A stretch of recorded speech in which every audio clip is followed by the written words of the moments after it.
We can't do more than just put our hearts into it. We have so many great people backing us up. If business is slow or if the economy is bad, these are things outside of our control. Taking care of the people that have come through our doors, building a home for them, a community, the best coaching we can, the best gym setup we can, and everything else is going to follow from there. I'm Tom Brose. I'm the founder and co-owner of Crossfit+DC. The most important thing for me as a coach, I'd beat a dead horse and say coaching and community, but honestly I think I could go one step farther. For me, it's fun. And it's not just that I have fun, but that class is fun. My name is Chris Shepard, co-owner and head coach of CrossFit+DC. Tonight we're having our grand opening, kind of breaking in the new gym. We've been open a couple weeks doing a little soft opening, bringing in our members that we brought with us. We're just celebrating our community and its new home. The room that we're in now was our first glimpse of the whole space. And Tom and I both had the same reaction. It was like, it's nice. It was great street frontage. I mean, we're right on 14th Street with a big bay window. We get a lot of walk-bys. That was important for us, being visible. So as we walked back though, we found that it actually had an enormous back space that had been like a storage facility come garage for hot dog vending carts, and then had been a dog run for a pet space afterwards. So all totaled, it's about 3,700 square feet of usable space on the ground floor.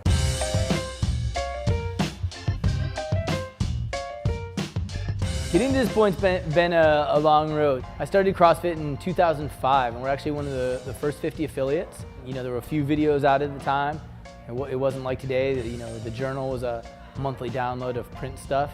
And I knew it was what I wanted to be part of, and I knew it was something I wanted to bring back to people here. We started a small group. We were meeting on Saturdays in the alley behind the gym I was working at, and it just grew from there. Man, you know, the turning point, I think a big part of it was that people kept asking, when are you gonna open your own place? When are you gonna get your own space? People tell you they have faith in you and they wanna help you move forward.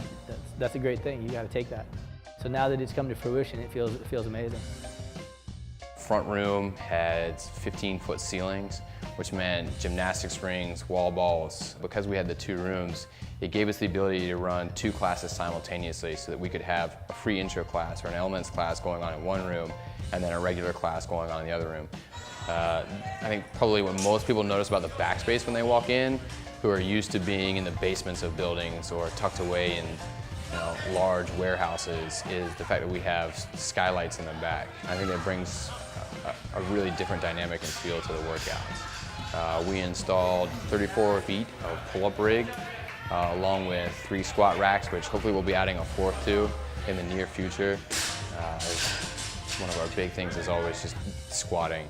That's something that will never leave CrossFit+DC. We can do all these things. We don't have to ask other people. We don't have to rely on other people. We want the gym clean every day. We'll stay here and mop it up. We wanted to have a really good floor, so we spent the money to have a double layer of flooring because people are going to be on this all the time, jumping and bouncing, and, so we don't have to worry about things being half-assed. So now we have the gym, we have the people. It's just all pushing it forward and going from there.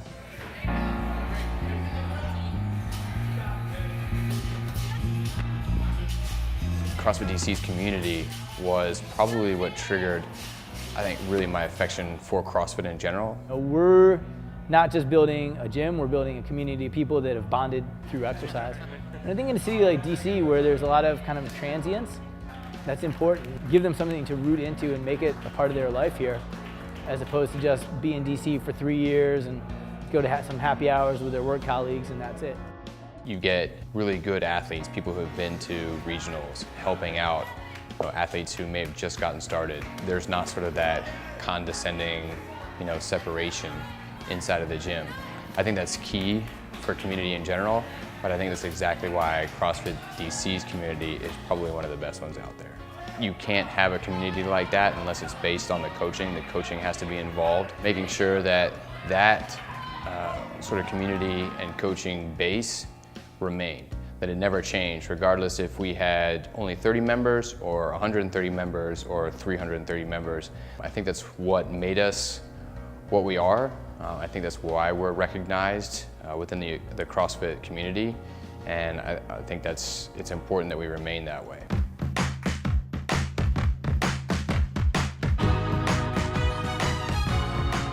We've seen the growth of CrossFit in general, and DC's got a fair number of it. And there's some people that I think are awesome around here, and there's also some people doing CrossFit that I really don't like their approach. Everybody who comes through the doors, we want to train to move the best we can, whether they're going to aim for regionals, competing in Olympic weightlifting, or just because they decided that CrossFit's the place that they're going to get fit. We care about how fit everybody gets. We've got one girl who's 19, 20, sophomore in college. We've got one guy who's up in his 60s. You know, it doesn't matter your athletic background is. It doesn't matter if you're, suffering from an injury. It doesn't matter if you're 7 months pregnant. I think we actually care more about how people leave than what they do for us coming in. And I think that's probably the best way to put it. We're not trying to put down other people's approach to fitness. Getting up and doing stuff is awesome. A lot of the things we see people doing in the kind of traditional gym setting, it's a bit of fluff, and we don't see them having fun, and we don't see them making changes. Just because a workout is hard or difficult or intense doesn't mean it can't be fun, even if that means corny jokes. Yeah, corny jokes, all bad. Come into CrossFit and people work hard and have fun, and we see the changes. They see the capabilities change, the attitudes change, and that's just, when I knew that's what we wanted to be pushing on people and providing.